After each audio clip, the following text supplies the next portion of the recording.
যেভাবে লেখা আছে আমি সেভাবেই পড়ছি। প্রিয় রাসেল ভাই, আসসালামু আলাইকুম। আমি হুমায়রা বলছি, মিরপুর, ঢাকা থেকে। কিছুদিন আগে প্রচারিত উল্টোকরণের ঘটনা সবাই অনেক পছন্দ করেছেন। সবার কমেন্ট পড়ে তাই মনে হলো। আমারও ভালো লেগেছে ঘটনাটা। এই ঘটনাটা শুনে আমারও একটা ঘটনার কথা মনে পড়ে গেল, যেটা উল্টোকরণ কিনা জানি না, আমার কাছে মনে হলো কিছুটা সেরকমই। যদি ভুল হয় তবে লিসেনারগণ আমাকে ক্ষমা করবেন। ঘটনাটা আমি শুনেছি বেশ কিছুদিন আগে আমার এক রিলেটিভের কাছে। আমার সাথে কিংবা আমার রিলেটিভের সাথে ঘটা কোনো ঘটনা নয়, বলতে পারেন থার্ড হ্যান্ড ঘটনা। আসলে যারা ভৌতিক ব্যাপারগুলো বিশ্বাস করে তারা বোধহয় সব জায়গাতেই ভৌতিক কিছু খুঁজে বেড়ায়। আমিও তার ব্যতিক্রম নই। তাই যেখানেই যাই, সুযোগ পেলেই এইরকম ঘটনা শোনার চেষ্টা করি। ঘটনা ঘটেছে যে পরিবারের সাথে, তারা মুসলিম কিন্তু বাঙালি নয়, থাকেন অস্ট্রেলিয়ার সিডনিতে এবং তারা লেবানিজ বংশোদ্ভূত। আপনি হয়তো জানেন অস্ট্রেলিয়ায় প্রচুর লেবানিজ বসবাস করে। সেরকমই একটা ফ্যামিলি যার সাথে ঘটনাটি ঘটেছে। কথা না বাড়িয়ে চলে যাচ্ছি মূল ঘটনায়। আমার রিলেটিভ যেভাবে বলেছে আমি সেভাবেই শেয়ার করছি। সাদি তার ওয়াইফ এবং ছেলেকে নিয়ে সিডনিতে থাকতেন অনেক বছর ধরে। যখন সাদি সিডনিতে আসেন তখন ওনার বয়স ছিল 25 বছর। উনি একটা ইউনিভার্সিটিতে পড়াতেন, আর সেখানেই পরিচয় হয় জয়তুনের সাথে। জয়তুন এবং আজিজা ছিল কাজিন, তারাও একই ইউনিভার্সিটিতে পড়তেন। সাদির সবসময়ই জয়তুনকে অনেক ভালো লাগত, আর সেই কথা একদিন সে আজিজাকে বলে। আজিজাকে রিকোয়েস্ট করে যেন জয়তুনকে এই ভালোবাসার কথাটা সে জানিয়ে দেয়। কিছুদিন পার হয়ে গেল, কিন্তু জয়তুনের কাছ থেকে হাঁ বা না সূচক কোনো উত্তর না আসায় সাহস করে উনি নিজেই জয়তুনকে মনের কথা বলে দিলেন। জয়তুন কোনো প্রকার ভনিতা ছাড়াই হ্যাঁ সূচক জবাব দিল। এরপর কিছুদিন পার হয়ে যায়। একদিন কথা প্রসঙ্গে জয়তুনকে সাদি জিজ্ঞেস করল, তুমি এত সহজে রাজি হয়ে যাবে আমি বুঝতে পারিনি। আজিজা কি তোমাকে আমার বিষয়ে কিছু বলেছিল? জয়তুন অবাক হয়ে বলল, তুমি কি বলছো? আজিজা আমাকে কি বলবে? কেন?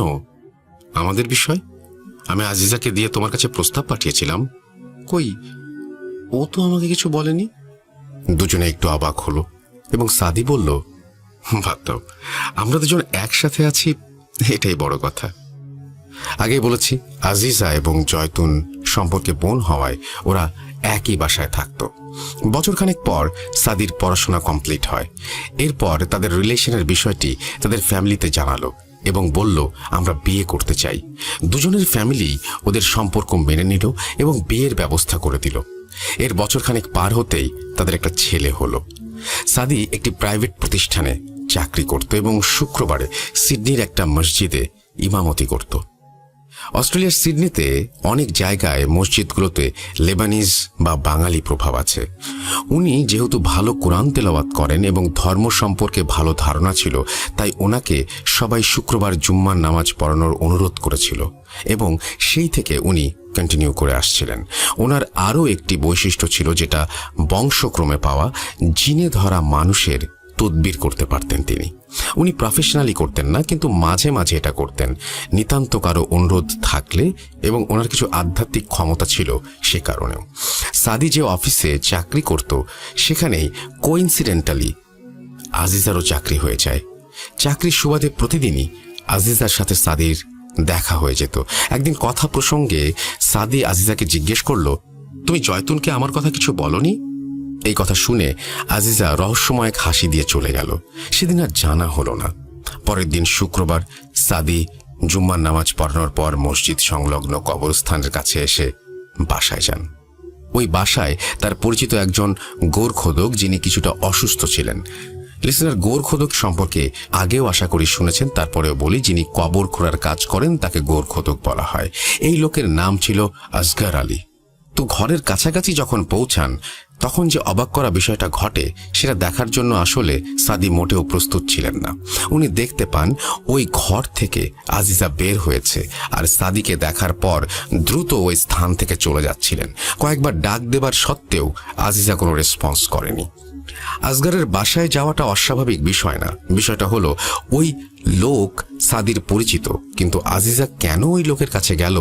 উনি কালো জাদু, জিন, ভূত জাতীয় সমস্যা এবং কবর খোঁড়ার কাজ ছাড়া তো কিছু করেন না। আজিজার বিষয়ে মনে এক প্রকার শঙ্কা নিয়ে সাদি আসগরের বাসায় প্রবেশ করলেন। আসগরকে জিজ্ঞাসা করেন ওই মহিলা কি কারণে এখানে এসেছিল। প্রথমে উনি এ বিষয়ে কিছু বলতে চাননি, পরে অনেক অনুরোধ করার পর একটি কাগজ দেখান। তো সাদি যেহেতু এই বিষয়ে জানেন, তিনি সহজেই বুঝতে পারেন আজিজা কি চাচ্ছে। ভয়ানক বিষয় হচ্ছে ওখানে ওনার নিজের নাম মেনশন করা ছিল এবং মেসেজটি দিয়ে বোঝানো বা চাওয়া হয়েছে যেন তার এবং জয়তুনের সম্পর্ক ভেঙে যায়। বিষয়টি দেখে উনি খুব কষ্ট পান এবং অবাক হন। এরপর উনি আসগরকে অনুরোধ করেন, আপনাকে আজিজা যে টাকা দিয়েছে তার ডাবল টাকা দেব, আপনি এটা করবেন না। আমি আমার স্ত্রীকে অনেক ভালোবাসি। আসগর বলেন, ভাই আপনি আমাকে অনুরোধ করবেন না প্লিজ, আমি এমনিতে এটা করতাম না। আপনার প্রতি আমার অনেক শ্রদ্ধাবোধ আছে। সাদির অভ্যাস ছিল নিয়মিত ডায়েরি লেখা। ডায়েরিতে উনি লিখেছেন, আজ আসগরের বাসায় আজিজাকে দেখে খুব কষ্ট পেলাম। আমি কল্পনাও করিনি ও আমাকে ভালোবাসে, কিন্তু সন্দেহ ছিল, তবে এমন ভয়াবহ কাজ করবে এটা মানতেই পারছিলাম না। ও আমার এবং জয়তুনের সংসার ভেঙে দেবার জন্য ব্ল্যাক ম্যাজিক করার চেষ্টা করছিল। ওর সাথে কাল কথা বলতে হবে। কিছুক্ষণ পর জয়তুন রুমে প্রবেশ করে দেখল টেবিল ল্যাম্পটি জ্বলছে, কিন্তু সাদি রুমে নেই। এরপর কাছে গিয়ে ল্যাম্পটা বন্ধ করার সময় হঠাৎ চোখে পড়ল খুলে রাখা ডায়েরিটা। এরপর সে লেখাটা কৌতূহল বশত পড়ে ফেলল। সেসব কি দেখছে নিজেকে কন্ট্রোল করতে পারল না জয়তুন। প্রচন্ড রাগ, কষ্ট, ঘৃণা কাজ করছিল তার মনের ভেতর। ওর অভ্যাস ছিল সবকিছু বাবাকে শেয়ার করা, কারণ আসলে ওর বাবা ছাড়া আর কেউ নেই। বাবা শুধু বাবাই নয়, ওর বন্ধু, তাই সে কারণেই শেয়ার করা। স্বাভাবিকভাবে জয়তুনের বাবার মনেও প্রচন্ড ক্ষোভের সৃষ্টি হয়। তিনি মনে মনে ভাবতে থাকেন, তুমি আমার মেয়ের ওপর কালো জাদু করেছ, আমি তোমাকে ছাড়ব না, আমি তোমার ওপর কালো জাদু করব। এরপর যেরকম প্ল্যান করেছিল সেরকম বড় একজন তান্ত্রিকের কাছে যান তারা এবং সবকিছু খুলে বলেন। তান্ত্রিক বলল, আপনি ব্ল্যাক ম্যাজিক করতে চান? আপনি যাকে ব্ল্যাক ম্যাজিক করতে চান তার চুল, নখ এবং কিছু ব্যবহৃত জিনিস নিয়ে এসে আমার সাথে দেখা করবেন।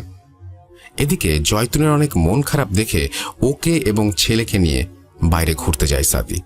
সাদির ডায়েরির বিষয়ে কিছুই জয়তুন জিজ্ঞাসা করেনি, কিন্তু মনে মনে অনেক কষ্ট পাচ্ছিল। রাস্তায় সাদি নিজেই ড্রাইভ করছিল, অনেক জোরে গাড়ি চালাচ্ছিল। কিছু দূর যাওয়ার পর কিছুটা পাহাড় ঘেরা একটা নির্জন রাস্তায় পৌঁছায় তারা। হঠাৎ রাস্তার মাঝখানে একটা কালো ছায়ার মতো তারা দেখতে পেল। ওনার কাছে অবয়বটা আজিজার মতোই মনে হলো। উনি একটু অন্যমনস্ক হয়ে যান, অজান্তেই হার্ট ব্রেক করেন এবং গাড়ি নিয়ন্ত্রণ হারিয়ে উল্টে যায়। প্রচণ্ড ধাক্কায় উনি বেহুশ হয়ে যান। কিছু সময় পর যখন হুঁশ ফিরে আসে, উনি দেখতে পান তার প্রাণপ্রিয় ছেলে এবং জয়তুন পড়ে আছে রাস্তায় রক্তাক্ত অবস্থায়। এই দৃশ্য দেখে উনি আবার বেহুশ হয়ে পড়ে যান। এরপর ওনার যখন হুঁশ আসে তখন তিনি নিজেকে আবিষ্কার করেন হাসপাতালের বেডে। উদ্বিগ্ন হয়ে সবার কাছে জানতে চান, আমার ছেলে, আমার ওয়াইফ কোথায়? ওনার বাবা জানান, ওরা আর বেঁচে নেই। তোমাদের মসজিদের কাছে যে কবরস্থান আছে ওখানে দাফন করা হয়েছে। এরপর হসপিটাল থেকে বেরিয়ে বাসায় না গিয়ে কবরস্থানে যান তিনি এবং স্ত্রীর কবর জিয়ারত করেন। হঠাৎ উনি দেখতে পান ওনার ছেলে ওনার পাশে বসে আছে। আবেগে উনি ছেলেকে জড়িয়ে ধরেন। এমন সময় চোখ পড়ে আসগরের দিকে। আসগর কেমন যেন ভয়ার্ত চোখে তার দিকে তাকিয়েছিল। কাছে ডাকতে আসগর তাকে প্রশ্ন করে, ভাই আপনি কার সাথে কথা বলছেন? উত্তরে সাদি বলেন, কেন, আমার ছেলে। আসগর খুব অবাক হয়ে বলে, আপনার ছেলে তো মারা গেছে, আপনার পাশে তো কেউ নেই। আমি নিজে তার কবর খুঁড়েছি। ভাই আপনার কি হয়েছে? এরপর আসগর সাদিকে প্রশ্ন করেন, আপনি তো এসব বিষয়ে অনেক ধারণা রাখেন, আপনার কি মনে হয় আপনার ছেলে আর ভাবির মৃত্যু কি স্বাভাবিক? আমার কাছে কিন্তু মনে হয় না। আমি আপনাদের পিছনে একটি কালো ছায়া দেখতে পেয়েছিলাম, যেটা ছিল ভাবির। সাদিরও সেই কথাই মনে হচ্ছিল। আসগরের সাথে কথা না বাড়িয়ে উনি বাড়ির দিকে যাচ্ছিলেন আর মনে মনে ভাবছিলেন, তাহলে কি আজিজা অন্য কোনো মাধ্যমে কাজ করিয়েছে, যার ফলেই আমার ছেলে এবং ওয়াইফ মারা গেল? এদিকে জয়তুনের বাবা পাগল প্রায় তার একমাত্র কন্যা এবং নাতনির বিদায়ে। এবার সে দৃঢ় প্রতিজ্ঞাবদ্ধ হলো আজিজার বিষয়ে, কারণ এবার সে নিশ্চিত এ কাজ আজিজা ছাড়া কেউ করেনি। দুদিন পরেই সে তান্ত্রিকের কাছে তার চাওয়া জিনিসগুলো নিয়ে উপস্থিত হয় আর তাকে জানায় তার মেয়ে অ্যাক্সিডেন্টের ঘটনা। তান্ত্রিক বললেন, এবার কোনো জিন নয়, আপনার মেয়ে কারিনকে দিয়েই ওকে শাস্তি দেওয়াতে পারেন। যদি আপনি আজিজার এই সমস্ত জিনিসগুলো আপনার মেয়ের লাশের মুখের ভেতর দিয়ে সেলাই করে দিতে পারেন, এবং আরও কিছু রিচুয়াল আছে যেগুলো করলে পরে কারিন বসে আসবে। উনি কথা মতো সব কাজ করলেন। সত্যি কথা বলতে, একজন ইনোসেন্ট মানুষ তার আপনজন হারালে কতটা অ্যাগ্রেসিভ হতে পারে তার জলজান্ত প্রমাণ হলো জয়তুনের বাবা। তাই ভয়ঙ্কর কাজ তার মতো মানুষের পক্ষে অনেক কঠিন ছিল, কিন্তু মেয়ের মৃত্যুর প্রতিশোধের কাছে বিষয়টি নিতান্তই নগণ্য ছিল। তান্ত্রিক জয়তুনের বাবাকে বললেন, আপনার সব কাজ শেষ, এখন বাড়ি যেতে পারেন, এখন শুধু অপেক্ষার পালা। কারিনদের সম্পর্কে হয়তো কম বেশি সবাই জানেন। কারিনরা সবসময় অপেক্ষায় থাকে কখন মানুষ তাকে ডাকে এবং নিজের ঈমান নষ্ট করে। কারিনদের কাজই হচ্ছে মানুষকে ধোঁকা দেওয়া। যুগে যুগে কারিনরা ধোঁকা দিয়েছে এবং ভবিষ্যতে পৃথিবী ধ্বংস হওয়া পর্যন্ত তারা মানুষকে ধোঁকা দিয়ে যাবে। এরপর কিছুদিন পার হয়, সাদি কিছুটা স্বাভাবিক হন এবং অফিসে নিয়মিত যাতায়াত শুরু করেন। আজিজার সাথেও দেখা হয়। তিনি ওকে প্রায়ই বলতেন, কাজটা তুমি কেন করলে? আজিজা অবাক হলো আর বলল, কোন কাজ? তুমি কেন জয়তুন এবং আমার ছেলের এত বড় ক্ষতি করলে? বিনিময়ে তুমি কি পেলে? আমাকে কি পাবে বলে মনে হয়? কখনোই না। আজিজা বলল, এগুলো আপনি কি বলছেন? আমি তো কিছুই করিনি। করতে গিয়েছিলাম, কিন্তু আপনাকে দেখে অনেক বেশি লজ্জিত হয়েছিলাম, তাই আর কিছুই করিনি, এবং আসগর ভাইও আমাকে কিছু জানায়নি। আজিজা মন খারাপ করে অফিস থেকে বাসায় ফিরছিল নিজেই ড্রাইভ করে। ফেরা পথে একটি টানেল পার হতে হয় তার সব সময়। আজ টানেলের ভেতর প্রবেশ করতে হঠাৎ গাড়িটা বন্ধ হয়ে যায়।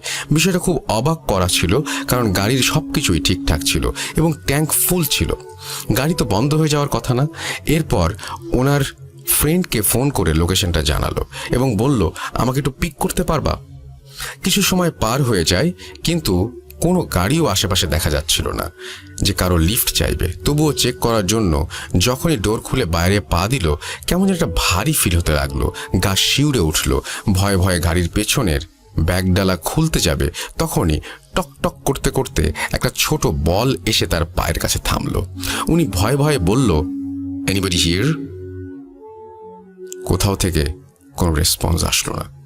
এবার বলটার দিকে তাকালো এবং বোঝার চেষ্টা করলো বলটা কেমন যেন পরিচিত লাগছে। মনে পড়ল, এটা তো জয়তুনের ছেলের বল। এটা এখানে কিভাবে আসলো? তৎক্ষণাৎ তার পায়ের আওয়াজ পেতেই মুখ তুলে তাকাতেই দেখতে পেল জয়তুনের ছেলেকে। তার সেই সুন্দর মুখটা থ্যাতলানো অবস্থায় গুটি গুটি পায়ে এগিয়ে আসছে তার দিকে। ওহ, কি ভয়ঙ্কর দৃশ্য!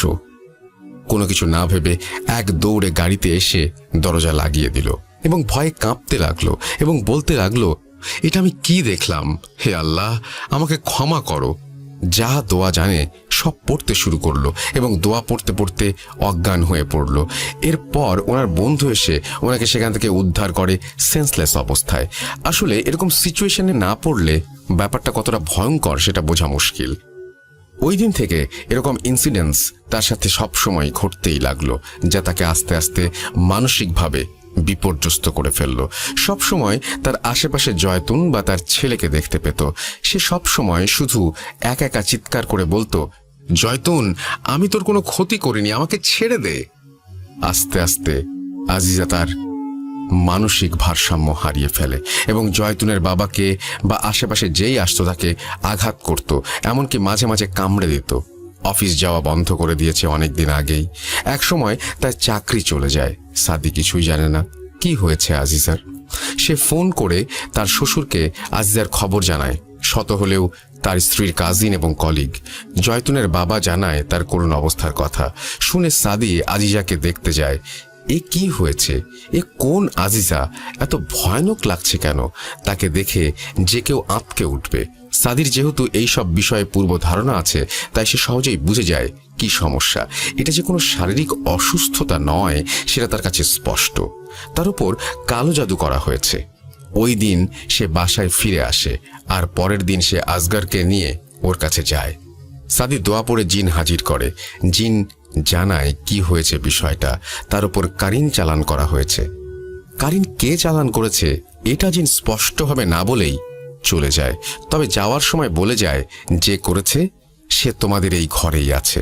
সবকিছুই দেখছিলেন জয়তুনের বাবা। তার মনে খুব অপরাধ বোধ হতে থাকে, কিন্তু কিছুই বলেন না।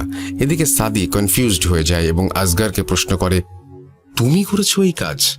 কে তোমাকে দিয়ে করিয়েছে? আসগার পুরো অবাক হয়ে যায় এবং বলে, এগুলো আপনি আমাকে কি বলছেন? আমি যদি করতাম তাহলে কি আপনার সাথে আসতাম? দুজনের বাক বিতণ্ডা দেখে জয়তুনের বাবা বলেন, তোমরা থামো, আমি বলছি। ওর ওপর কালো জাদু আমি করেছি।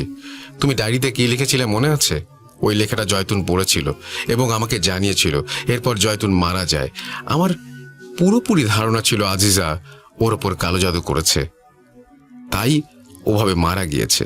সাদি বলল, আপনার ধারণা পুরোপুরি ভুল ছিল। জয়তুনের ওপর কালো জাদু আজিজা করেনি। এরপর জয়তুনের বাবা নিজের ভুল বুঝতে পারে আর সেই তান্ত্রিকের কাছে যায় জাদু সরিয়ে নেওয়ার জন্য। কিন্তু তান্ত্রিক জানায় এখন আর কোনো উপায় নেই।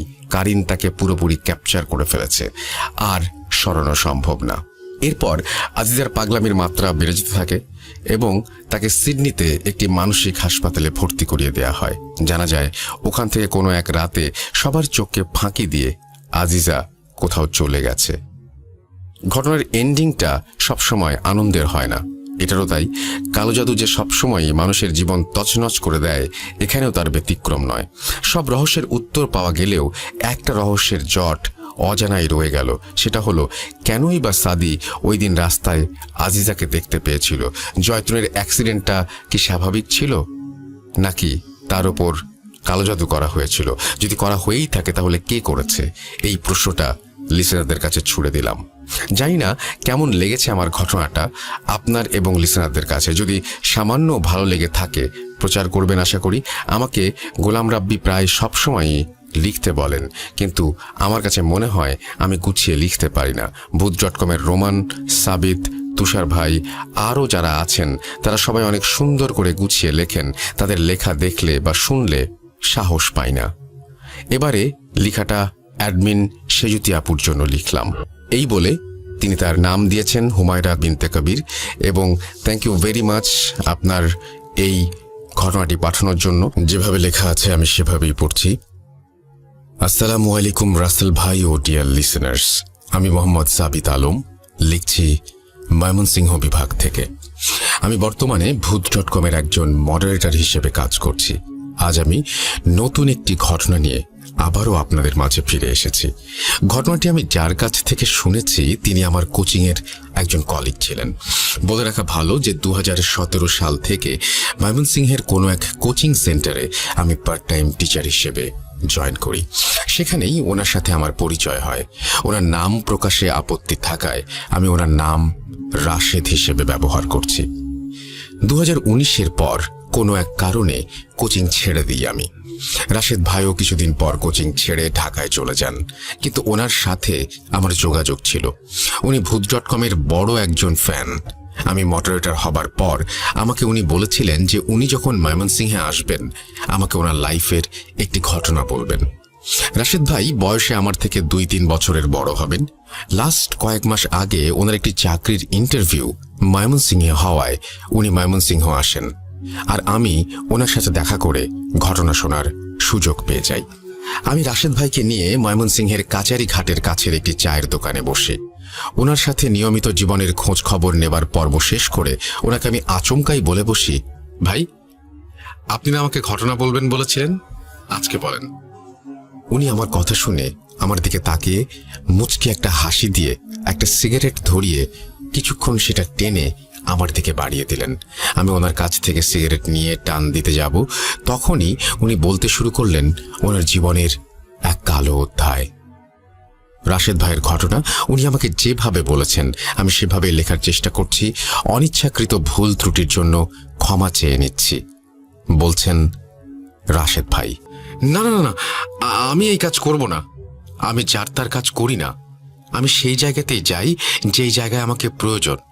তোর পরিবার বা তোর বোনের সুস্থতার উসিলা হবার নির্দেশ যদি আমি পাই তবেই আমি যাব কাজ করতে। আমার কাছে কেউ আসে না। আমি নিজে সেখানে যাই যেখানে উসিলা হিসেবে আমাকে প্রয়োজন হয়। বলছিলেন হুজুর। হুজুরের মুখ থেকে এসব কথা শুনে আমি আর আমার বন্ধু মাহিন হতাশ হয়ে সেখান থেকে চলে আসছিলাম। মাহিন আমার কাঁধে হাত দিয়ে বলল, বন্ধু, সব ঠিক হয়ে যাবে, অন্য কোনো হুজুরের কাছে যাই চল। আমার তখন কোনো হিতাহিত জ্ঞান ছিল না। যে যাই সাজেস্ট করছিল তাই করছিলাম, কোনো সুযোগ ছাড়তে চাচ্ছিলাম না। কে জানে, পেয়েও তো যেতে পারি কোনো সমাধান। মাহিরের সাথে মসজিদের পর মসজিদ ঘুরছি, হুজুরদের সমস্যা বলছি, কিন্তু সমস্যা শুনে সবাই ইয়া আল্লাহ বলে মাফ চাইতেন আমাদের কাছে, আর বলতেন সমস্যার কারণই আপনারা জানেন না, মাফ করবেন, এই কাজে আমি নেই। আমি আশার কোনো আলো দেখতে পাচ্ছিলাম না, কোনো ধরনের সমাধান মাথায় আসছে না, কি করব তাও জানি না আমি। মাহিনকে নিয়ে রিকশা ডেকে বাসায় চলে আসি আমি। মাহিন আমাদের প্রতিবেশী ও আমার স্কুলের বন্ধু। আমাদের বাসায় যাতায়াত ছিল ওর প্রচুর পরিমাণে, তাই আমাদের সমস্যা ওর সবই জানা ছিল, আর তাই সে আমার সাথে থাকতো কোনো একটা সমাধান খুঁজে বের করবার জন্য। আমি আর মাহিন আমাদের বাসার গেটের সামনে আসতেই দেখি এক হুজুর আমাদের বাসার গেটের সামনে দাঁড়িয়ে আছেন। আমি তাকে পেছন থেকে দেখছিলাম, তাই চিনতে পারছিলাম না যে আসলে কে। আমার মন তখন মোটেও ভালো ছিল না। আমার পরিবারের সাথে যা যা হচ্ছে সেগুলোর জন্য মনে অনেক রাগও ছিল, তাই ভাবছিলাম যে কোনো শয়তান হুজুর হয়তো এসে দেখছে আমার পরিবারের অবস্থা আর মনে মনে হাসছে। আমি দৌড়ে গিয়ে পেছন থেকে হুজুরের ঘাড়ে হাত দিয়ে ধরতেই উনি আমার দিকে ফিরে তাকান। ওনাকে দেখে আমি ভূত দেখার মতো অবাক হয়ে যাই। আরে, এ তো সেই হুজুর যে বলেছিল যে সবার সাথে কাজ করে না, আমাদের হেল্প সে করবে না বলেছিল, তাহলে এখানে কি করছে? বাসার ঠিকানাই বা কিভাবে জানল? আমি হুজুরের দিকে তাকিয়ে প্রশ্ন করলাম, আপনি এখানে কি চাই? সাহায্য করবেন না বলেই তো দিয়েছেন, ঠিকানা কোথায় পেলেন? উনি আমাকে বললেন, আমি কিভাবে ঠিকানা পেয়েছি সেটা জেনে তুই কি করবি? বলতো, এই বাসায় যে মেয়ে থাকে সেই কি তোর বোন? সমস্যাটা কি তারই? আমি হ্যাঁ বোধক উত্তর দিয়ে মাথা নাড়লাম।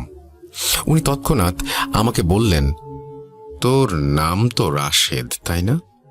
আচ্ছা শোন, আমি আগামী 5 দিন পর তোদের বাসায় আসব। এখনো সময় হয়নি তোর বোনের চিকিৎসা করার। সময় হোক, আমি আসব, আল্লাহ ভরসা বাবা। এই বলে উনি মাহিনের দিকে তাকান আর এরপর চলে যান সেখান থেকে। আমি ওনাকে পেছন থেকে ডাকতে থাকি, আরে হুজুর, হুজুর কোথায় যান? 5 দিন পর কেন আসবেন? আরে ভণ্ড নাকি, টাকা খাবার ধান্দা? আমার কথা শেষ হতে হতে হুজুর আস্তে আস্তে দূরে চলে যেতে লাগলেন। আমি হতভম্ব হয়ে যাই ঘটনার আকস্মিকতায়, আর মাহিনের দিকে তাকিয়ে দেখি তাকেও আমার মতো চিন্তিত দেখাচ্ছে। এরপর আমি আর মাহিন যে যার বাসায় চলে যাই। রাতের বেলা বাসায় ঢুকতেই আম্মু আব্বুর রুমে গিয়ে ওনাদের বলি যে এখনো কোনো সমাধান পাইনি। সেই হুজুরের কথা আম্মু আব্বুকে বলিনি, কারণ আমার মনে হয়েছে লোকটা পাগল, হয়তো আমাদের পিছু নিয়েছিল, তাই ঠিকানা জেনে গেছে, আর এখন হয়তো টাকা খাবার ধান্দা করছে আমাদের অসহায়ত্বের সুযোগ নিয়ে। আম্মু আব্বুর সাথে কথা বলে আমি আমার ভাগ্নে অর্থাৎ আমার বোনের ছেলেকে কোলে নিয়ে আমার রুমে চলে এলাম। আমার ভাগ্নের বয়স প্রায় 2.5 বছর, কিন্তু সে প্রায়ই তার মায়ের আদর থেকে বঞ্চিত। ভাগ্নেকে কোলে নিয়ে আমি আমার রুমে পায়চারি করছিলাম আর ভাবছিলাম যে কি হবে আমাদের আর আমার বোনের পরিবারের, আর আমার ভাগ্নটারই বা কি হবে। ভাবতে ভাবতে দেখি আমার ভাগ্নে ঘুমিয়ে গেছে আমার কোলে। ভাগ্নেকে আমি রুমে দিয়ে এসে আমার বোনের রুমের দরজার সামনে দাঁড়াই। দরজাটা লক করা, কিন্তু কেন? বোনের রুমের দরজার ভেতর থেকে খুব ভারী গলার আবছা আওয়াজ পাচ্ছিলাম, তোর ক্ষমতা আছে আমাকে ধরে রাখার? সময় চলে আসছে, আর কিছুদিন বাকি। এরপর আবার শুনতে পেলাম হালকা গলার আওয়াজ, ইনশাআল্লাহ তোর সব ধোঁকা থেকে মুক্তি দেবেন আল্লাহ। এরপরেই আপুর রুমের থেকে চিৎকারের আওয়াজ শুনি আমি। মনে হচ্ছে কেউ যেন কাউকে এতই মারছে বা টর্চার করছে যে ব্যথায় সে এভাবে কাতরাচ্ছে আর চিৎকার করছে। আমি আপুর রুমের দরজা খুলে আপুর রুমের লাইট চালাতে গিয়ে দেখি আপু বিছানায় ঘুমাচ্ছেন। যদিও এই সমস্যা নতুন নয়, তারপরও আবারও অবাক হয়ে আমি ভাবতে থাকি, শব্দগুলো তাহলে কে করলো এতক্ষণ? আপু তো ঘুমাচ্ছে। ভাবতে ভাবতে আমি আপুর পাশে গিয়ে বসি। ওনার মাথায় হাত বুলিয়ে দিচ্ছিলাম, আর ওনার পাশেই বিছানায় হেলান দিয়ে ঘুমিয়ে গিয়েছিলাম প্রায়। তখনই হঠাৎ আমার দম আটকে গেল, আর কেউ আমার বাম কানের কাছে ফিসফিস করে বলতে লাগলো। এরপরেই আমার ডান কানে শুনতে পেলাম। এরপর আমার দম ফিরে আসছিল, আর যে আমার ডান কানে কথা বলছিল মনে হচ্ছিল তার শ্বাসকেও রোধ করে রেখেছে। সে খুব স্ট্রাগল করতে করতে বলছিল। এরপর আমি আমার গলায় একটি হাতের তীব্র চাপ অনুভব করতে পারি, আর চোখ খুলে দেখি আপু ঘুমিয়ে, কিন্তু ওনার হাত আমার গলায়। উনি ঘুমন্ত অবস্থাতেই আমার গলা টিপে ধরেছেন। ঠোঁট দিয়ে আওয়াজ বের হচ্ছিল, মরণ আসলে মানুষ কি করে দেখবি, এইভাবে চিৎকার দেয় যখন তার শরীরের রূহ শরীর ছেড়ে দেয়। এই বলে আপু রুমে থাকা অবস্থায় এমন চিৎকার দিলেন যে আমার কানের পর্দা ফেটে যাচ্ছিল। এরপর আমি বিছানা থেকে লাফিয়ে উঠে দেখি আমার আপু এখনো ঘুমে, আর চারপাশে সবকিছু স্বাভাবিক। আমি আপুর মাথায় হাত বুলিয়ে দেই আর রুম থেকে বেরিয়ে আসছিলাম। এমন সময় আপু পেছন থেকে বলল, কি কেমন দেখলি? মজা না? বল, মজা না? আমি এই কথা শুনে পেছন ফিরে তাকাতেই দেখলাম আপু বিছানায় বসে, আর উনি যখন কথা বলছিলেন ওনার মুখ থেকে কিছু ধোঁয়ার মতো বের হচ্ছিল, যার গন্ধ এত বেশি বাজে ছিল যে আমি জায়গায় দাঁড়িয়ে বমি করে ফেলি, মেঝেতে বসে পড়ি। এরপর আপু আস্তে আস্তে আমার দিকে এগিয়ে আসলেন আর আমার সামনে দাঁড়িয়ে বললেন, ঠিক এইভাবে তোর রূহ তোর ভেতর থেকে টেনে বের করে ফেলবো। যদি আর ওই পথে যাস, দেখবি কিভাবে করব, দেখবি, দেখ তবে। এই বলে আপু আমার গলার দিকে হাত বাড়াচ্ছিলেন, আর তখনই আপু মাঝ পথে পড়ে যান, আর আমাকে সেই হালকা গলার আওয়াজে খুব কষ্ট করে বলে, চলে যাও, এখান থেকে চলে যাও, ও আমাকে বন্দি করছে, তোমাকেও করবে, আমি ওকে বেশিক্ষণ আটকে রাখতে পারবো না, তাড়াতাড়ি চলে যাও। আমি আমার শরীরের সমস্ত শক্তি দিয়ে মেঝে থেকে উঠে রুমের বাইরে বেরিয়ে যাব বলে ঠিক করি, কিন্তু নিজের বোনকে এমন অবস্থায় দেখে আমি রাগে, দুঃখে আর কষ্টে আপুর সামনে গিয়ে ওনাকে দাঁড় করাই, আর ওনার দুই কাঁধে হাত দিয়ে ঝাঁকি দিয়ে বলি, কি চাস তুই শয়তান? আল্লাহকে ভয় কর, ওনার ক্রোধকে ভয় কর, জাহান্নামী, তুই কি চাস? এই কথা শুনে আপু একেবারে নিস্তেজ হয়ে দাঁড়িয়ে রইল।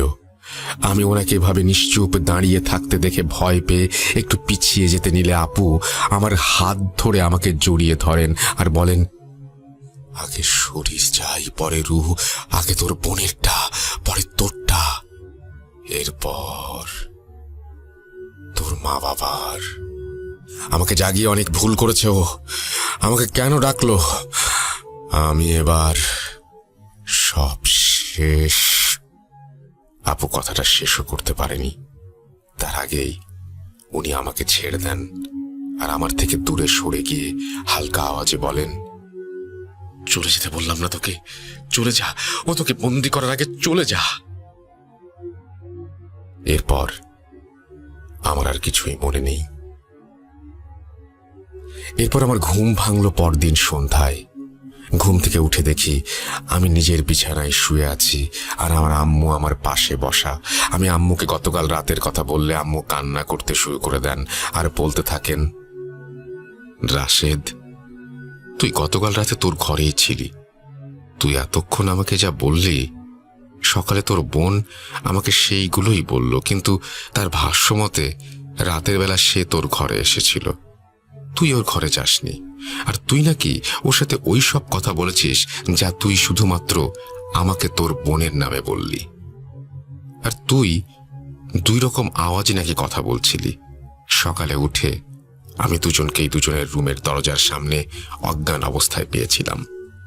বল বাবা, আমি কাকে বিশ্বাস করব? আম্মুর এই কথা শুনে আমি আম্মুকে সান্ত্বনা দিয়ে বললাম যে আপুর সমস্যাটা মনে হয় আমার মাঝেও আসছে আস্তে আস্তে, জলদি কিছু একটা করতে হবে আমাদের। এরপর আমি দেখি যে মাহিন আমার রুমে ঢুকলো। মাহিন আমাকে বলল, চল, একজন নতুন হুজুরের সন্ধান পেয়েছি, সেখানে যাই। মাহিনের কথা শুনে আমি আর কোনো কিছু না ভেবে শার্ট পরে মাহিনের সাথে চলে যেতে লাগলাম। সারাদিন না খেয়ে থাকার ফলে বাইরে বেরিয়ে দোকানে বসে 2-3টা পুরি খেয়ে আবার সেই হুজুরের কাছে গেলাম। হুজুরের কাছে গিয়ে আমার খুব অস্বস্তি বোধ হচ্ছিল, কারণ ওনার গায়ে টুপি পাঞ্জাবি থাকলেও ওনার চেহারাটা কেমন যেন রুক্ষ আর অমানসিকতায় ভরা ছিল। উনি আমাকে দেখে বললেন, মাহিন আমাকে সব বলেছে, তোর বোনের সমস্যা শেষ হবে। আসলে ওকে কালো জাদু করা হয়েছে, সেটা কাটাতে হলে আমাকেও এইভাবে কিছু কাজ করতে হবে। তাই আমার কিছু জিনিস লাগবে, একটা মোমবাতি, তোর বোনের ছবি, তার ব্যবহার করা কাপড় আর তার সম্পূর্ণ নাম সহ তোমাদের বাসার সামনের এক মুঠো মাটি। আমি ওনাকে বললাম আমি সব কিছু দিতে রাজি আছি, কিন্তু আমার বোনের ভালো হওয়া চাই। এরপর উনি উদ্ভট একটা হাসি দিয়ে বললেন, কাজ হয়ে যাবে। আমি ওনাকে আগামীকাল সবকিছু দেব বলে আমার বাসার দিকে রওনা দেই। এরপর রিকশায় উঠে এমন সময় কোথা থেকে যেন গতকালের সেই পাগল হুজুর আমার সামনে আসেন। তারপর আমাকে একটা সজোরে চড় দিয়ে বলতে লাগলেন, সর্বনাশ করতে কি উঠে পড়ে লেগেছিলি তুই? তোকে বললাম না 5 দিন পর আসবো, তুই কেন এখানে এলি? আমি চড় খেয়ে কিছুটা স্তব্ধ হয়ে যাই আর ওনার প্রশ্ন শুনে নিজেকে সামলে ওনাকে জিজ্ঞেস করি যে, আপনি এখানে আমাকে মারলেন যে? আপনি আমার পিছু করছেন টাকা খাবার জন্য? ওসব হবে না। এরপর উনি আমাকে খুব ঠান্ডা গলায় বললেন, টাকা? তুই ভেবেছিস আমি টাকার জন্য এসব করছি? তুই জানিস আমি কে? আমি একজন ইঞ্জিনিয়ার ছিলাম। মা বাবাকে শয়তানের কাছে হারিয়ে এই দীক্ষা গ্রহণ করে মানুষকে সাহায্য করাই আমার কাজ এখন। টাকা? তুই আমাকে টাকা দিবি? তোর বোনের জীবনের মূল্যে কত টাকা দিবি আমাকে?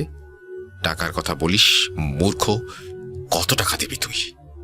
ওনার কথা শুনে আমি কিছুটা ঠান্ডা হই। এর মাঝে মাহিন সেই হুজুরকে গালাগাল করতে থাকে, কারণ হুজুর আমাকে মেরেছিল।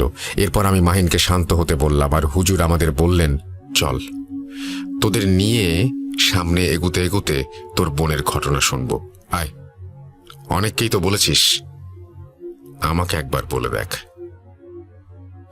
এই বলে উনি আমাদের নিয়ে হাঁটতে শুরু করেন। আমিও ওনাকে বলতে চাচ্ছিলাম, আসলে হয়তো হালকা হতে চাচ্ছিলাম বা কোনো সমস্যার সমাধানের আশায়। সে যাই হোক, একটু সামনে যেতেই আমাদের সামনে একটি ভ্যান এলো। ভ্যানওয়ালাকে হুজুর সালাম দিয়ে বললেন, ভাইজান সামনে যাবেন? ভ্যানওয়ালা সালামের উত্তর দিয়ে আমাদের উঠে বসার ইশারা করলো। ভ্যানে উঠে হুজুর আমাকে বললেন, এবার বল, কি হয়েছে তোর বোনের? আমিও হুজুরকে বলতে লাগলাম, আমার বোনের নাম রিমা, আমার থেকে 3 বছরের বড়। আমি যখন ইন্টারমিডিয়েটে তখন ওর বিয়ের জন্য পাত্র দেখা হচ্ছিল। আমার বোন খুব লক্ষ্মী আর ঘরোয়া টাইপের একজন মেয়ে, দেখতেও বেশ সুন্দর, কিন্তু কিছুতেই কোনো সম্বন্ধ বিয়ে অবধি গড়াচ্ছিল না। এভাবে 10 থেকে 12টা পাত্র দেখা শেষে আমার মা সিদ্ধান্ত নেন যে মসজিদের ইমামের কাছে আপুকে নিয়ে যাবেন দোয়া নিতে। ইমাম সাহেবের কাছে গেলে উনি আমাদের জানান যে আপুর ওপর বিয়ে বাধা জাদু করা থাকতে পারে বলে উনি সন্দেহ করছেন। উনি আমাদের কোরআন খতম দিতে বলেন এবং মাদ্রাসায় একবেলা খাওয়ানোর কথা বলেন আর 3টা মুরগি সদগা দিতে বলেন। হুজুরের কথা মতো কাজ করার প্রায় 20 দিনের মাথায় নতুন পাত্র এলো, দেখা হলো। এবার কোনো সমস্যা ছাড়াই বিয়ের কথা পাকাপাকি হয়ে গেল। এরপর আপুর বিয়ে হলো। বিয়ের পর আপুর দিনকাল ভালোই যাচ্ছিল, কিন্তু আমার দুলাভাইয়ের মতে আপু মাঝে মাঝেই আজব সব আচরণ করতেন। কখনো মাঝরাতে দুলাভাই ঘুম থেকে উঠে দেখতেন আপু ওনার দিকে শয়তানি দৃষ্টিতে তাকিয়ে আছেন আর অন্ধকারে আপুর চোখ বিড়ালের মতো জ্বলজ্বল করছে। আর সে আমার দুলাভাইকে মাঝে মাঝে দিন গোনার মতো বলতো। আপুর কথাগুলো ছিল কিছুটা এমন, আর মাত্র 85 দিন, আমাকে আহ্বান করা হচ্ছে, আমি আসছি, মাত্র 85 দিন। এই বলে নাকি আপু অজ্ঞান হয়ে যেত অথবা পাশ ফিরে শুয়ে ঘুমিয়ে যেত। আমার দুলাভাই ব্যাপারটাকে বেশি একটা আমলে নিতেন না। মডার্ন যুগের ছেলে, তাই পাত্তা দিতেন না এসবে। ভাবতেন যে আপু হয়তো ঘুমের ঘোরে স্বপ্ন দেখছে আর এসব কথা বলছে। মাঝে মাঝে নাকি আপু ঘুম থেকে উঠে ফ্যাল ফ্যাল চোখে কাঁদো কাঁদো হয়ে দুলাভাইয়ের দিকে তাকিয়ে থাকতো আর বলতো, আমি আর বেশি দিন পারবো না, আপনারা দোয়া করেন যেন আল্লাহ রহম করেন। এই বলে নাকি সেও পাশ ফিরে শুয়ে ঘুমিয়ে যেত। ভাইয়া এই কথাগুলো একইভাবে পাত্তা দিতেন না। কিন্তু যত দিন যেতে লাগলো সমস্যা তত বাড়তে লাগলো। একদিন রাতের বেলা আমার দুলাভাইয়ের ফ্যামিলির সবার ঘুম ভাঙলো দুলাভাইয়ের বড় ভাইয়ের ছেলের চিৎকারে। তার চিৎকার শুনে সবাই ঘুম থেকে উঠে তাকে খুঁজতে থাকে, কিন্তু কোথাও খুঁজে পাওয়া যায় না। অনেক খোঁজার পর তাকে বাসায় না পেয়ে এলাকার আশেপাশে খুঁজে আপুর শ্বশুর বাড়ি ফিরলেন। তখন দেখলেন যে ওনার নাতি ডাইনিংয়ের মাঝে অচেতন হয়ে পড়ে আছে, আর তার মাথার মাঝে বড় করে কালো তিলক আঁকা। এরপর তাকে উঠানো হলো আর তাকে বিছানায় নিয়ে তার জ্ঞান ফেরানো হলো। সবাই তখন ওর কাছে দাঁড়িয়ে ছিল। সে ঘুম থেকে উঠেই আমার আপুকে দেখে জোরে চিৎকার দিয়ে কাঁদতে লাগলো। ওকে শান্ত করে সবাই যখন জিজ্ঞেস করলো যে কেন সে কাঁদছে আর কোথায় বা সে গিয়েছিল, উত্তরে সে গুছিয়ে কিছু বলতে পারেনি, কারণ তার বয়স তখন 10-এর বেশি নয়। খুব ঘুম পেয়েছিল। অগোছালো তার কথাগুলো যদি সাজানো হয় তবে তার মানে দাঁড়ায় যে রাতের বেলা বাথরুমে যাবার দরকার হলে সে বাথরুমে যাবে বলে উঠতে চাচ্ছিল। আর তখনই আমার আপু তার সামনে কোথা থেকে যেন চলে আসে। সে আপুর সাথে বাথরুমে যায়, কিন্তু আপু তাকে বাথরুমে নিয়ে গিয়ে তার হাত বেঁধে ফেলে আর একটি মোমবাতি জ্বালিয়ে পর সেটি আঙুল দিয়ে নিভিয়ে তার আঙুলে লাগা মোমবাতির কালি নাকি তার মাথায় লাগিয়েছিল। আর তাকে নাকি বলেছিল, কোরবানি বৃথা যাবে না, এই বয়সে কোরবানি হবি, তোর ভাগ্য খুব ভালো, আয় যাস না, কোথায় নিয়ে যাচ্ছিস ওকে, চলে আয়, আয় দিয়ে যা বলছি, কতদিন এভাবে পারবি, আয় বলছি। আপুর মুখে সব শুনে নাকি সে চিৎকার দিয়ে বাথরুমেই পড়ে যায়, কিন্তু সেখান থেকে ডাইনিংয়ে কিভাবে গেল তা সে জানে না। এরপর সবাই আমার আপুর দিকে প্রশ্নবোধক চিহ্ন মুখে তাকালে দুলাভাই আমার আপুকে ডিফেন্ড করার জন্য বললেন, আরে বাচ্চা যখন চিৎকার করলো তখন আমি আর রিমা দুজন মিলে একসাথে ঘুম থেকে উঠে ওকে খোঁজা শুরু করলাম না, তোমরাও তো দেখেছ, বাচ্চা হয়তো কোনো স্বপ্ন দেখেছে। দুলাভাইয়ের এই কথা শুনে কেউ কোনো প্রত্যুত্তর দিতে পারেনি। এরপর এক শুক্রবারে আমার দুলাভাই বাসায় ছিলেন। উনি মাগরিবের ওয়াক্তে মাগরিবের নামাজ পড়তে দাঁড়িয়ে গেলেন রুমে, আর বিছানায় আমার আপু ঘুমাচ্ছিলেন। ভাইয়া নামাজ পড়া শুরু করতেই নাকি আপুর ঘুম ভেঙে যায় এবং সে ভাইয়াকে ধাক্কা দিয়ে জায়নামাজ থেকে ফেলে দেয়। এরপর ভাইয়া নিজেকে সামলে নেন আর মেঝে থেকে উঠে আপুকে সজোরে চর মারতে গিয়ে দেখেন আপু সেখানে নেই, বরং আপু বিছানাতেই ঘুমাচ্ছেন। এই দেখে ভাইয়ার মনে কিছুটা সন্দেহ হয় আর উনি আবার নামাজ পড়তে বসেন, কিন্তু আশ্চর্যজনকভাবে কোনোভাবেই উনি সূরা ফাতিহা মনে করতে পারছিলেন না। কোনো সূরাই যেন ওনার মাথায় আসছিল না, কিন্তু কিছুক্ষণের মাঝেই উনি নিজেকে হালকা আর স্বাভাবিক ফিল করেন আর সূরাও মনে পড়ে যায়। ভাইয়া কোনো রকমে ফরজ নামাজ শেষ করে রুম থেকে বেরিয়ে চলে যান এবং আপুর শ্বশুর বাড়িকে বিষয়টা জানান। ওনারা ওনাদের এলাকার মসজিদের হুজুরের সাথে যোগাযোগ করলে হুজুর জানান যে নতুন বিয়ে শাদী হলে মাঝে মাঝে খারাপ নজর পড়ে মানুষের ওপর। উনি এরপর দুলাভাইদের বাসায় গিয়ে বাসা বন্ধ করে দিয়ে এসে আপুকে পানি পড়া তেল পড়া দিয়ে চলে যান। পরের দিন রাতে হুজুর আবার দুলাভাইয়ের বাসায় আসেন আর আম্মুকে বলেন, আপনার ছেলের বউয়ের ওপর একটা কালো ছায়া আছে, কিন্তু কি সেটা কেন আপনার ছেলের বউয়ের ওপর বুঝতে পারছি না। আসলে আমি কবিরাজ নই তো, তাই এসব বিষয়ে খুব বেশি জ্ঞান নেই আমার, তবে আমি কিছু কাজ করে দিচ্ছি, দেখেন যদি সমাধান হয় তবে আল্লাহর মেহেরবানি। এই বলে উনি আপুর ব্যবহারের সমস্ত কাপড় নিয়ে আসতে বলেন এবং প্রত্যেকটা কাপড়ের কোণার অংশ একটু একটু করে পুড়িয়ে দেন এবং এক বালতি পানি পড়ে সেখানে কাপড়গুলো ধুইয়ে দিতে বলেন। এরপর যাবার সময় হুজুর বাড়ি বন্ধ করে দিয়ে যান। সমস্যার সমাধান হয়ে যায়। আপুর আর কোনো সমস্যা হচ্ছিল না, ভালোভাবেই দিন কাটছিল আপুর। অনেক দিন কেটে যায় মাঝখানে। আমরা এর মাঝে খবর পাই যে আমি মামা হতে যাচ্ছি, অর্থাৎ আমার আপু প্রেগন্যান্ট। এই খুশির খবর শুনে একদিন আমি ভাবলাম আপুর শ্বশুর বাড়ি ঘুরতে যাব। এই ভেবে আমি ব্যাগ গোছানো শুরু করে দিলাম। সেই সময় মাহিন আমাদের বাসায় আসে, আর আমি ঘুরতে যাব শুনে সেও আমার সাথে যেতে চায়। আসলে মাহিন আমার বন্ধু কম, ভাই বেশি ছিল, তাই আমি রাজি হয়ে যাই আর মাহিনকে নিয়ে আপুর ওখানে বেড়াতে যাই। আমি আর মাহিন কয়েকদিন আপুর বাসাতেই থেকে যাই। সবকিছু একেবারে ঠিকঠাক ছিল। 6 থেকে 7 দিন আপুর বাসায় থেকে আমি আর মাহিন ফিরে আসি। আসার সময় আপু আমার আর মাহিনের জন্য নতুন জামা কাপড় গিফট করেন, আর মাহিনের বোনের জন্য এক সেট কানের দুল গিফট করেন। আমি ফিরে আসার কিছুদিন পর থেকে আপু অসুস্থ হতে লাগলেন। উনি নাকি প্রায় পেটে ব্যথা অনুভব করেন, কিন্তু মুখ দিয়ে 2-3 বার বের করার সাথে সাথে নাকি ব্যথাটা গায়েব হয়ে যেত। যদিও প্রেগন্যান্সিতে বিষয়টা খুব আনইউজুয়াল না। আপু বলতেন এই ব্যথা অন্যরকম ব্যথা। উনি ব্যথায় কাতরাতেন আর বলতেন কেউ আমার শরীরে সুই ফুটাচ্ছে। এতটুকু বলার পরেই ওনার ব্যথা হঠাৎই নাই হয়ে যেত। আস্তে আস্তে আপুর ডেলিভারির ডেট চলে আসে, আর আপু আমাদের বাসায় চলে আসেন। আসলে আমার আপু আমার আম্মুর কাছে থাকতে চেয়েছিলেন ওনার ডেলিভারির সময়। আপু বাসায় আসার পরের দিন সন্ধ্যায় আমি আর আপু মিলে আপুর রুমে বসে গল্প করছিলাম। তখন মাহিন আমাদের বাসায় আসে এবং সে আমার সাথে যোগ দেয়।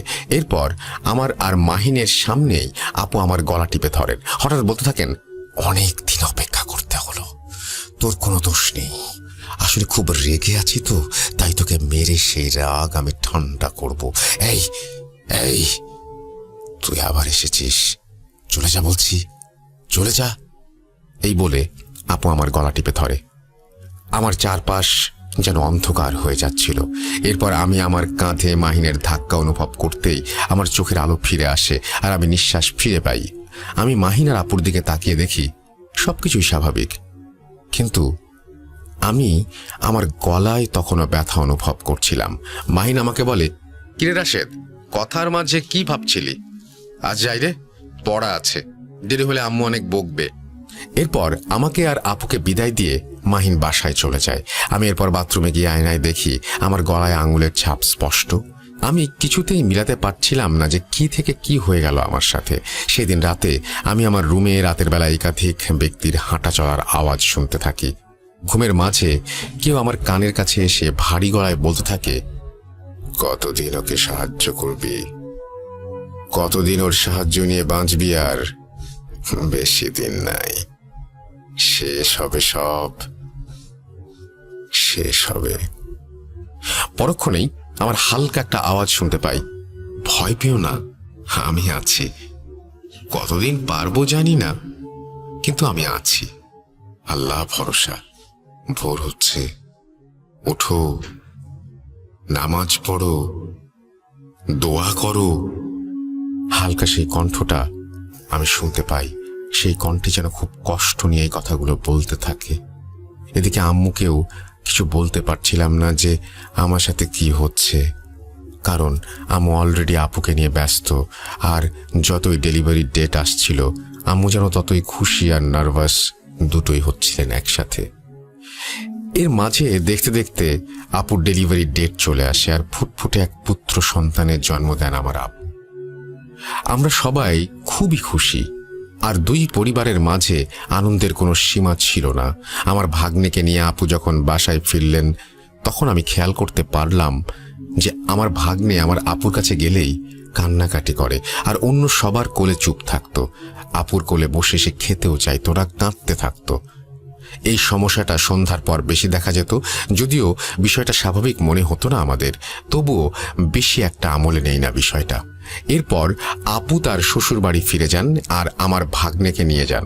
ফিরে যাওয়ার পরে আপু যেন নিজেকে পুরোপুরি বদলে ফেলেন আর নতুন করে অন্য রকম এক মানুষ হয়ে যান। আপু সবসময় সাদা কাপড় পরতেন, রুম থেকে কখনোই বের হতেন না, খাওয়া দাওয়া করতেন না ভালো করে। এদিকে আমার ভাগ্নে খুবই ছোট, তাই আপুর খাওয়া দাওয়া না করার ফলে আমার ভাগ্নেরও খাওয়া দাওয়া হচ্ছিল না ভালো করে। আপু তার ছেলেকে একেবারেই কোলে নিতেন না। সন্ধ্যা হলেই ঘুমিয়ে যেতেন, রাত 12টার পর জেগে থাকতেন আর নিজের মনে কথা বলতেন।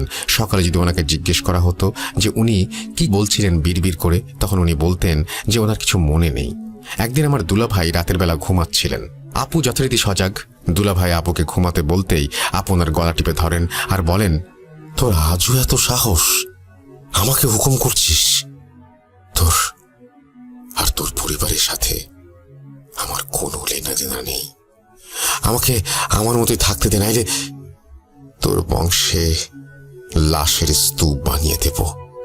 এই কথা বলা শেষ করে আপু আমার দুলাভাইয়ের গলা ছেড়ে দিয়ে বলেন, আমাকে মাফ করবেন, আমি আর পারছি না, আমাকে সাহায্য করুন। এই বলে নাকি আপু অজ্ঞান হয়ে যায়। দুলাভাই সেদিন রাতে আপুর শ্বশুর বাড়িতে কথাগুলো জানান আর আপুকে বর্তমান সমস্যা দেখে ওনারা আবার হুজুরের কাছে যাওয়ার সিদ্ধান্ত নেন। হুজুরের কাছে গেলে হুজুর বলেন যে আমার আপুকে ওনার বাসায় নিয়ে গিয়ে দেখবেন। পরের দিন মাগরিবের নামাজ পড়ে হুজুর আপুদের বাসায় যান, কিন্তু উনি বাড়ির দরজার ভেতর যেতে চাইলেন না। কেন যেতে চাইলেন না জিজ্ঞেস করার পর উনি উত্তর দিলেন, কালো এক ছায়া আপনাদের বাড়িকে ঘিরে রেখেছে, আমি ভেতরে যাব না। আপনাদের বৌমাকে আমার বাসায় নিয়ে আসবেন, আগামীকাল সেখানেই ওকে দেখব। হুজুরের এই কথাগুলো শুনে আপুর শ্বশুর বাড়ির লোকজন ভীষণভাবে চিন্তিত হয়ে যান। পরের দিন সকালবেলা হুজুর আপুর শ্বশুরকে ফোন দিয়ে বলেন, আমাকে ক্ষমা করবেন, আপনার ছেলের বইয়ের চিকিৎসা আমি করতে পারবো না, আমি কোনো কবিরাজ নই, আপনারা ভালো কাউকে দেখান, আমি মাফ চাই। এই বলে হুজুর ফোন কেটে দেন। বারবার ফোন দেওয়া হলেও উনি আর কোনো ফোন রিসিভ করেননি। আপুর শ্বশুর বাড়ির মসজিদে নামাজের পর হুজুরের সাথে দেখা করতে চাইলেও হুজুর প্রতিবার এড়িয়ে চলতেন আপুর শ্বশুরকে। এদিকে আপুর সমস্যা বাড়তেই থাকে। রাতের বেলা দুলাভাই ঘুমালে আপু দুলাভাইকে অনেক কথা বলতেন, হুমকি দিতেন, আর তখন আপুর মুখ থেকে ধোয়ার মতো বাজে দুর্গন্ধযুক্ত বাতাস বের হতো। এতই বাজে গন্ধ ছিল যে দুলাভাই রুমে থাকতে পারতেন না। আস্তে আস্তে আপুর শরীরে নানান জায়গায় দাগ দেখা দিতে লাগলো। হঠাৎ করে আপু খাওয়া দাওয়া বেড়ে গিয়েছিল। এরপর আপু নাকি 4-5 জনের ভাত তরকারি একাই খেয়ে নিতেন আর বাসায় সবার সাথে দুর্ব্যবহার করতেন। দিন, মাস, বছর পার হচ্ছিল এভাবেই। সমস্যাগুলো যেন বাড়ছিল আস্তে আস্তে, কিন্তু অনেক কবিরাজ ডাক্তার দেখিয়েও কোনো সমাধান পাওয়া যাচ্ছিল না। এদিকে আমার ভাগ্নের বয়স 1 বছরের ওপর হয়ে গিয়েছিল তখন। একদিন রাতের বেলা যখন আপুর বাসায় রান্না হচ্ছিল, তখন নাকি আপু রান্নাঘরে গিয়ে ওনার শাশুড়ি আর ভাবিকে বলছিলেন, রান্না হয়নি? আরে রান্না করে কি হবে, দেখ কিভাবে খেতে হয়। এই বলে আপু নাকি কাঁচা মুরগির মাংস খেতে যাচ্ছিলেন। মুরগির একটা মাংস মুখে দেবার সময় আপুর শাশুড়ি আর ভাবি দেখলেন আপুকে যেন অদৃশ্য কিছু ধাক্কা দিয়ে ফেলে দিল, মানে মাংসটা খেতে দিল না। এরপর আপু মেঝেতে পড়ে গিয়ে বলতে লাগলেন, আপনাদের দোহাই লাগে, বাবার বাড়িতে পাঠিয়ে দিন আমাকে, ওখানেই সব সমাধান হবে, আমাকে সাহায্য করুন। এই বলেই আপু জ্ঞান হারান। এরপর আপুকে বাড়ি নিয়ে যাওয়া হয়। বাড়ি আসার পর আপু ওনার ছেলের জন্য পাগল হয়ে গিয়েছিলেন। ছেলেকে ছাড়া এক মুহূর্ত থাকবেন না বলে জানান, এবং এও জানান যে শ্বশুর বাড়িও আর যাবেন না। অগত্যা আমার ভাগ্নেকেও নিয়ে আসা হয় বাড়িতে। বাসায় আসার পর আপু আর আমার ভাগ্নের সাথে আমার আম্মু ঘুমাতেন। আম্মু ঘুমাতেন বললে ভুল হবে, আম্মু আসলে রাতের বেলা জেগে জেগে ওনাদের দুজনকে পাহারা দিতেন। এদিকে রাত জাগতে জাগতে আম্মুর শরীরও খারাপ হয়ে যাচ্ছিল আস্তে আস্তে। আপু যেন আস্তে আস্তে একেবারেই বদলে গেলেন। কেউ ওনার কাছে গেলেই তেড়ে আসেন, থুতু ছেটাতেন, আর একেবারেই নামাজ পড়তেন না। ওনারা সামনে কাউকে নামাজ পড়তে দিতেন না। এদিকে হুজুর, কবিরাজ দেখানো চলছিল, তখনও কিন্তু কেউ কোনো সমাধান দিতে পারছিল না। 2 থেকে 1 দিন ভালো, তো পরে আবার সেই সেম অবস্থা। অনেক ভণ্ড মানুষের পাল্লাতে পড়েছি তখন আমরা, বিপদে পড়লে যা হয় আর কি। এর মাঝে আমাদের বাড়ির একদিকের দেয়াল নষ্ট হয়ে যাওয়ায় আমরা রাজমিস্ত্রি এনে সেটা ঠিক করি এবং রুম বড় করার জন্য দেয়ালের দৈর্ঘ্য বাড়িয়ে কাজ করতে শুরু করি। এই কাজ করতে কিছুদিন সময় লাগে। বাসা মেরামতের পরে যেন আপুর সমস্যাগুলো রোজকার হতে থাকলো। উদ্ভট সব কথা বলতেন, যা বোঝা আমাদের কষ্টসাধ্য ছিল। একদিন আম্মু আর আপু আমার ভাগ্নেকে রাতের বেলা পাহারা দিচ্ছিলেন। এমন সময় আম্মুর চোখ লেগে আসে আর আম্মু শুনতে পান একটা হালকা আওয়াজ আম্মুকে বলছে, মা ওঠেন, তাড়াতাড়ি ওঠেন, আপনার নাতিকে বাঁচান, আমি আর পারছি না কিছু করতে, ওঠেন ওঠেন। এরপর আমার আম্মু ঘুম থেকে জেগে উঠে দেখেন আমার আপু আর আমার ভাগ্নে বিছানায় নেই। আম্মু চিৎকার করে আমাদের জাগান আর আপু তার বাচ্চাকে খুঁজে পাওয়া যায় বাথরুমে। আপু বালতিতে পানি ভরে আমার ভাগ্নেকে প্রায় ডুবিয়ে ফেলেছিলেন।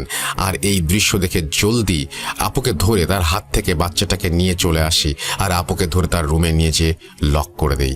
এদিকে আমাদের চিৎকারে মাহিনদের বাসা থেকেও হেল্প করার জন্য সবাই ছুটে আসে। এরপর আমি আর মাহিন হুজুর আর কবিরাজ খুঁজতে লাগলাম। খুঁজতে খুঁজতে ক্লান্ত আর পারছি না। আমাদের কি হবে আপনিই বলুন। আমার কথা শেষ হলে আমি দেখলাম আমাদের বহনকৃত ভ্যান গাড়িটি আমার বাসার সামনে দাঁড়িয়ে আছে। আমি আর মাহিন আশ্চর্য হয়ে গেলাম। এতক্ষণ সময় ধরে কথা বলছি আর ভ্যান গাড়ি একেবারেও মনে হলো না যে কোন মোড়ে বাঁক নিয়েছে। সোজা পথেই মনে হচ্ছিল ভ্যান চলছিল। সোজা পথে তাহলে কিভাবে বাসায় এলাম? আমাদের দেখে হুজুর মুচকি হাসলেন আর বললেন, আমি বলবো না তুই বা তোরা আমাকে বিশ্বাস কর, কিন্তু আমার যা কাজ আমি তা করেই যাব। চল তোদের বাসায় যাই। এই বলে আমাদের বাসায় আসতে চাইলেন। এদিকে অনেক দেরি হয়ে গেছে বিধায় মাহিন তার বাসায় চলে যেতে চাইছিল, কিন্তু হুজুর বললেন, না, তুই যেতে পারবি না, তুই সবকিছু সাক্ষী, তোকে তো থাকতেই হবে। এরপর আমার অনুরোধে মাহিন বাসায় আসতে রাজি হলো। অবশেষে হুজুরকে নিয়ে আমরা বাসায় ফিরলাম। হুজুর আব্বুর সাথে দেখা করলেন আর আমার বোনের দরজার সামনে কিছু একটা পড়লেন আর ওনার সাথে থাকা ব্যাগ থেকে একটি সাদা চক বের করে আপুর রুমের দরজার সামনে দাগ দিয়ে দিলেন। এরপর উনি আমাদের সাথে নিয়ে ড্রয়িং রুমে বসলেন আর বললেন, তোদের মেয়ের সমস্যা আমি জানি, এই জন্যই তো আমি এসেছি এখানে। আমি ঘুরে বেড়াই আর যেখানে আমাকে দরকার হয় আমি সেখানে নিজেই চলে যাই। কেউ ডাকলেও আমি যাই না। তোদের মেয়ের সমস্যা শুনবি? আমরা সবাই অধীর অপেক্ষা করছিলাম হুজুর কি বলেন সেটা শোনার জন্য। আমরা হুজুরকে হ্যাঁ বোধক ইশারা জানাতেই হুজুর বলতে লাগলেন, 1500 বছরের বেশি বয়স্ক, নিকৃষ্ট, পাপী, অবাধ্য জিনকে আহ্বান করা হয়েছে তোদের মেয়ের জীবন নাশ করতে। তোদের মেয়ে কেন বেঁচে আছে জানিস? তবে শোন, তোদের মেয়ের দাদা উনি ছিলেন খুব ধার্মিক আর পরহেজগার একজন ব্যক্তি। তোরাও আল্লাহর রহমতে নামাজি আর ধার্মিক। তোর মেয়ের দাদা কয়েকটা জিন পালতেন, এর মধ্যে 3 জনকে তোদের মেয়ের দাদা মৃত্যুর আগে তোদের পরিবারকে রক্ষা করার জন্য জিম্মা দিয়ে যান। কিন্তু এই 1500 বছরের শয়তান জিন তাদের মধ্যে 2 জনকে মেরে ফেলেছে আর 1 জন এখনো তোদের মেয়েকে রক্ষা করে আসছে। ওকে মারতে পারেনি কারণ 3 জনের মধ্যে সে সব থেকে শক্তিশালী। মনে আছে রাশেদ তোর, গতকাল রাতে তোর বোন যখন তোকে বলেছিল আমাকে আসতে বারণ করার জন্য, এরপরেই তোকে তোর বোন আবার কি বলেছিল? ভয় পেও না, তাই তো? এই কথা সেই রক্ষাকারী জিনের।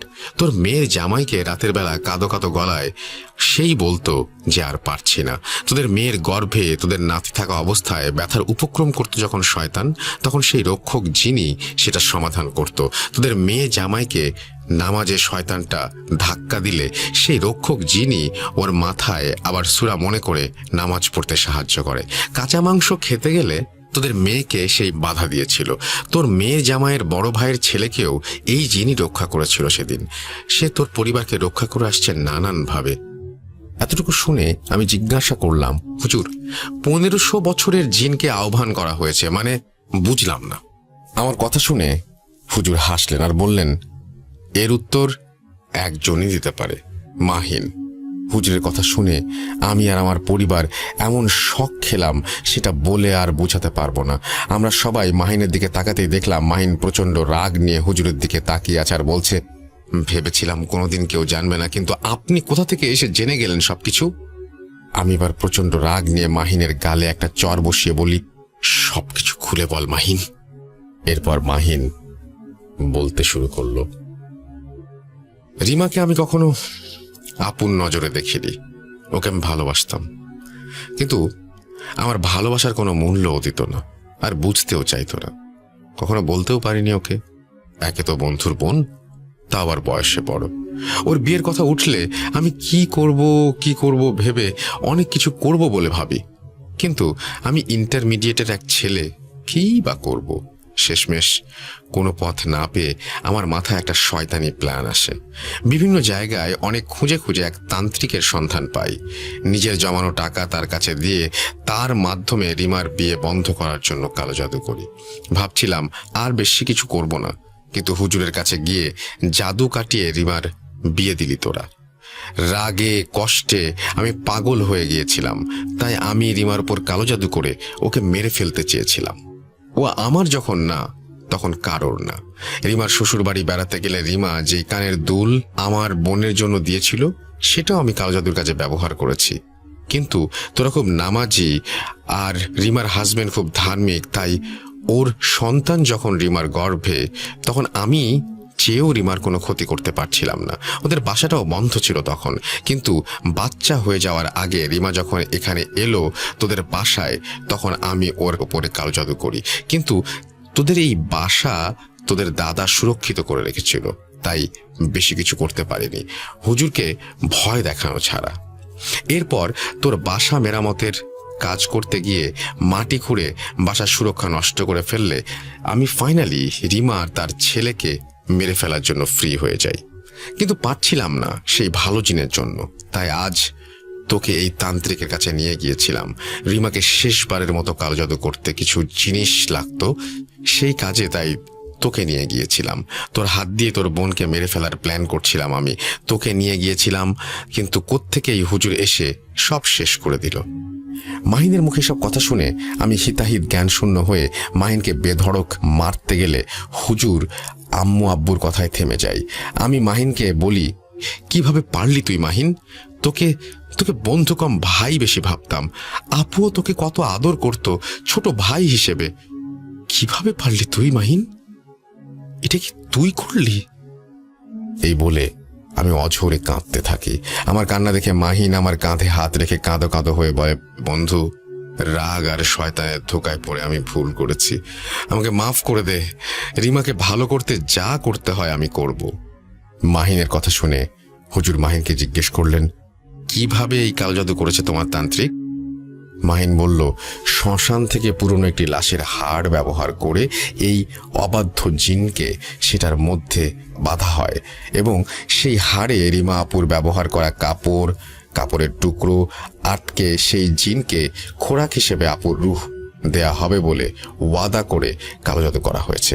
আর এই জাদু যেন আর না কাটানো যায়, সেজন্য হাড়টাকে একটি মাটির কলসিতে ভরে কলসিটি পানিপূর্ণ করে নদীতে ফেলে দেয়া হয়েছে।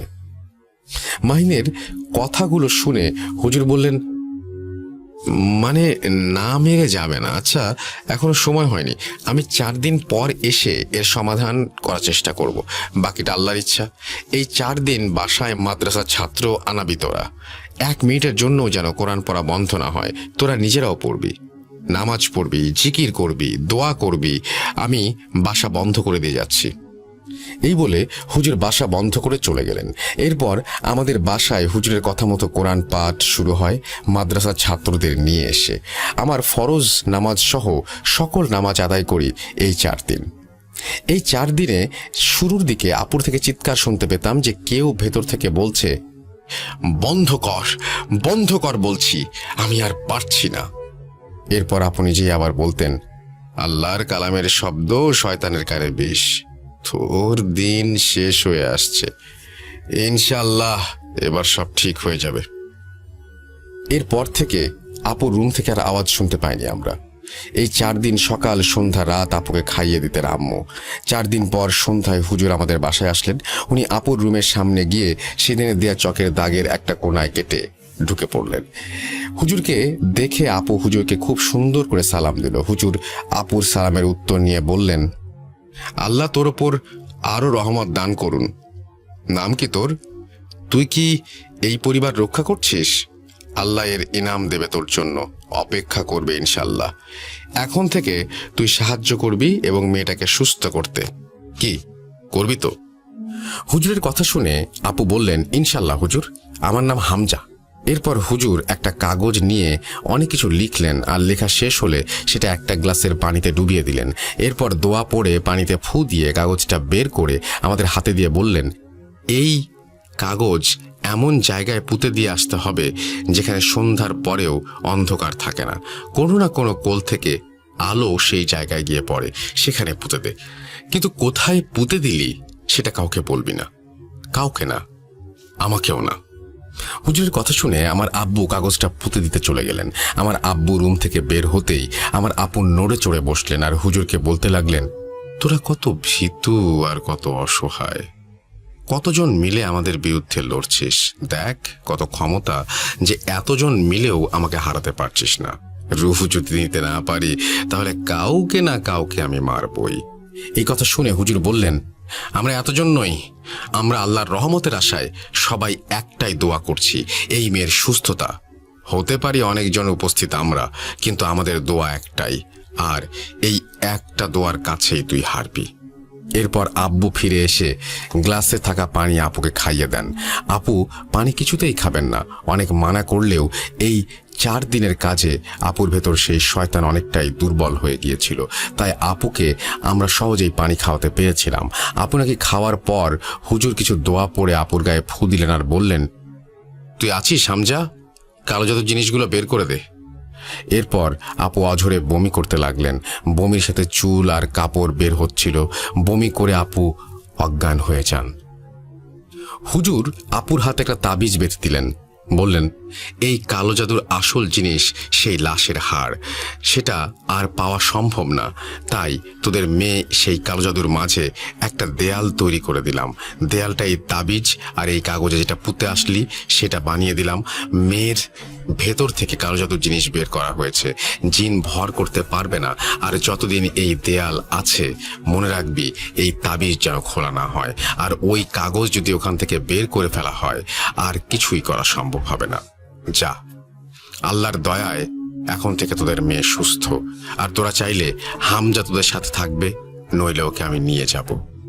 আমরা হুজুরকে বলি, যেহেতু দাদু আমাদের পরিবারকে রক্ষা করার জন্য জিন ডেকে গেছেন, তাহলে হয়তো এর কোনো কারণ আছে, তাই আমরা হামজাকে আমাদের রক্ষক হিসেবে থাকতে বলি, কিন্তু তার অস্তিত্ব যেন আমরা না বুঝি সেই শর্তও তাকে দেই। এরপর আমরা হুজুরকে জিজ্ঞাসা করি মাহিনকে নিয়ে কি করা উচিত। হুজুর আমাদের বললেন, দেখ, বান্দা তার ভুল বুঝতে পারলে আল্লাহও তাকে ক্ষমা করে দেন, ওর পাপের শাস্তি আল্লাহ ওকে দেবেন, তোরা চাইলে ওকে মাফ করে দে, ভুল করেছে ও। এই বলে হুজুর আমাদের বাসা থেকে চলে যান। এর একটু পর আপুর জ্ঞান ফিরে আসে এবং আপুকে আমরা সবকিছু জানাই। মাহিনের করা এই কাজ আপু বিলিভ করতেই পারছিলেন না। এরপর থেকে মাহিনের সাথে আমার সম্পর্ক একেবারে শেষ হয়ে যায়। আমি আর আব্বু মিলে সেই তান্ত্রিকের সাথে দেখা করতে গিয়েছিলাম, যার কাছে মাহিন আমাকে নিয়ে গিয়েছিল, কিন্তু তাকে আর সেখানে পাইনি। এরপর মাহিনের মা বাবাকে সব ঘটনা জানালে ওনারা রাগে আর লজ্জায় এলাকা ছেড়ে কোথাও চলে যান এবং আর কখনো ফিরে আসেননি। এরপর আল্লাহর রহমতে আপু শ্বশুর বাড়ি চলে যান এবং আমার ভাগ্নেটাও এখন ভালো আছে। সব মিলিয়ে আমরা এখন ভালো আছি আলহামদুলিল্লাহ। জানো সাবিত, এই ঘটনা যাকেই বলি কেউ বিলিভ করে না, বলে এমন কিভাবে সম্ভব। আসলে যে সয় সেই জানে কতটা যন্ত্রণা। এতক্ষণ এখানে বসে আসলে বানিয়ে বানিয়ে এত কিছু বলা সম্ভব কিনা সেটা মানুষ বুঝতে চায় না। যাই হোক, তোমার যদি মনে হয় ভূত.com-এ শেয়ার করবা তাহলে করতে পারো, কিন্তু পরিবারের ইনফরমেশন দিবা না, যেহেতু এখানে আমার ও আমার বোনের ফ্যামিলি জড়িত। এরপর আমি রাশেদ ভাইকে জিজ্ঞেস করি সেই হুজুরের কথা, সে কোথায় আছে তাও জিজ্ঞেস করি। উনি আমাকে বললেন যে এরপর হুজুরকে আর কখনো দেখা যায়নি, বা যেখানে হুজুরের সাথে দেখা করেছিলেন ওনারা সেখানেও হুজুরকে আর পাওয়া যায়নি। হয়তো অন্য কোনো সমস্যার সমাধান করতে অন্য কোথাও চলে গেছেন উনি। এই বলেই রাশেদ ভাই ওনার ঘটনা শেষ করেন। ঘটনা শুনে আমি আর রাশেদ ভাই সিগারেট খেতে খেতে বাস স্ট্যান্ডে চলে যাই। রাশেদ ভাইকে বাসে উঠিয়ে দিই, আমি আমার বাসায় রওনা হই। রিকশায় বসে সিগারেট খেতে খেতে ভাবছিলাম, মানুষের জীবনে কি কোনো ধরনের ঘটনা নেই? কারো কারোর সাথে মিল থাকে, আবার কারো ঘটনা একেবারেই আলাদা। ঘটনাটি শুনে আমার খুব ভালো লাগায় আমি ভূত.com-এ শেয়ার করলাম। পড়ে শোনালে খুশি হব। আর ধন্যবাদ লিসনার্স, আপনাদের এতক্ষণ সময় নিয়ে শোনার জন্য আর এত ভালোবাসার জন্য। আর স্পেশালি থ্যাংক ইউ জানিয়েছেন আমাদের টিমকে, পুরো টিমকেই। সবাই ভালো থাকবেন, সুস্থ থাকবেন আর নিরাপদ থাকবেন। ধন্যবাদ সবাইকে। কথা হবে। আল্লাহ হাফেজ। হ্যালো রাসেল ভাই, আশা করছি আপনি ভালোই আছেন। আমি সোহাগ চক্রবর্তী যশোর থেকে বলছি। ভূত.com এর প্রতি ভালো লাগা ভালোবাসা থেকেই আমার ঘটনাগুলো আপনার সাথে শেয়ার করা। আজকে আমি ইন্ডিয়াতে ঘটে যাওয়া হাসপাতালের একটি ঘটনা আপনার সাথে শেয়ার করতে যাচ্ছি। অনেকেই হাসপাতাল মর্গ কেন্দ্রিক ঘটনা অনেক পছন্দ করে, এই জন্য ভাবলাম আমার জানা এই ঘটনাটি আপনাদের সবার সাথে শেয়ার করি। ঘটনাটি ঘটেছিল 2015 সালের। আমার এক পরিচিত লোক তার ছেলেকে নিয়ে চিকিৎসার জন্য ইন্ডিয়াতে গিয়েছিল। বলে রাখা ভালো, ওনার স্ত্রী কিছুদিন আগে মারা গিয়েছিল এবং ওই ব্যক্তিও গুরুতর অসুস্থ ছিলেন। তার ছেলের বয়স 15-16 বছর। তো তিনিও খুব গুরুতর অসুস্থ হওয়ায় তারা ভ্যালুরে ট্রিটমেন্টের জন্য গিয়েছিলেন। আমার অনেক পরিচিত জন ইন্ডিয়াতে থাকার সুবাদে উনি আমার সাথে যোগাযোগ করে অনেকের পরিচয় পরিচিতি নিয়েই ওখানে গিয়েছিলেন। তো দুঃখের ব্যাপার হচ্ছে উনি ইন্ডিয়াতে একটা স্বনামধন্য হাসপাতালে চিকিৎসার জন্য গিয়েছিলেন। ওনার কিডনি রোগ ছিল। উনি 25 দিন ওই হাসপাতালে ভর্তি থাকাকালীন সময়েই 25 দিনের দিনই তিনি মৃত্যুবরণ করেন। যেহেতু ওনার স্ত্রী ছিল না আর সাথে ওনার ছেলে ছিল, ওনার আসলে বাংলাদেশে তেমন কোনো রিলেটিভ ছিল না যে ওখানে যোগাযোগ করবে বা পুরো প্রক্রিয়াটি ম্যানেজ করবে এরকম। তো যখন তার ছেলেটির বাবা মারা যায়, ছেলেটি অনেকটা অসহায় অবস্থার মধ্যে পড়ে যায়। যদিও এর আগে সে বাবার সাথে 4 থেকে 5 বার ইন্ডিয়াতে ভ্রমণ করেছেন, কিন্তু ভ্যালোরে এবারই তারা প্রথম। সো ওখানকার রাস্তাঘাট, কথাবার্তা, মানুষের সাথে এই জিনিসগুলো তার তেমন পরিচিতি ছিল না। তো বাবার চিকিৎসার জন্য অনেক জিনিস তাকে কিনতে গেলেও অনেক সমস্যার মধ্যে পড়তে হচ্ছিল, কারণ সে ওখানকার ভাষা ঠিকভাবে জানে না। এমন অবস্থায় তার বাবা যখন মারা যায়, সে চরম হতাশার মধ্যে পড়ে এবং বুঝতে পারে না সে কি করবে। একে তো সে একটা বড় শোক, একটা ধাক্কার মধ্যে পড়েছে, তার বয়স অনেক কম, তারপরেও সে সম্পূর্ণ অপরিচিত একটি জায়গা। বুঝে দেখুন রাসেল ভাই, এমন পরিস্থিতিতে যদি মানুষ পড়ে তখন তার আসলে মাথা কোন দিকে কাজ করবে আর করবে না, এটি কিন্তু আসলে ভাবা সত্যিই কঠিন। তো প্রথম দিন যেদিন তার বাবা মারা যায়, বলে রাখা ভালো তার বাবা মারা যায় রাত 11:50-55 দিকে। তো হাসপাতাল কর্তৃপক্ষ কিছু ফর্মালিটি থাকে, সেই ফর্মালিটি গুলো ফিল আপ করে তার বাবার লাশ ওখান থেকে নিয়ে যাওয়ার জন্য বলে। কিন্তু ছেলেটি আসলে বাংলাদেশ থেকে যাওয়ায় আর তার বয়স কম হয়, সে অনেক আকুতি মিনতি করে তার বাবাকে সকাল পর্যন্ত হাসপাতালে রাখার জন্য। কিন্তু আসলে হাসপাতালের একটা নিয়ম থাকে রাসেল ভাই, যে মৃত মানুষকে তারা সাধারণ কেবিনে রাখে না। তো ওই ব্যক্তিকে লাশ ঘরের সামনে একটা ছোট ঘর মতো আছে, আমি বিবরণে যতটুকু জেনেছি ঘরটি বেশ ছোট, সেখানে মোট 6টা লাশ রাখা ছিল।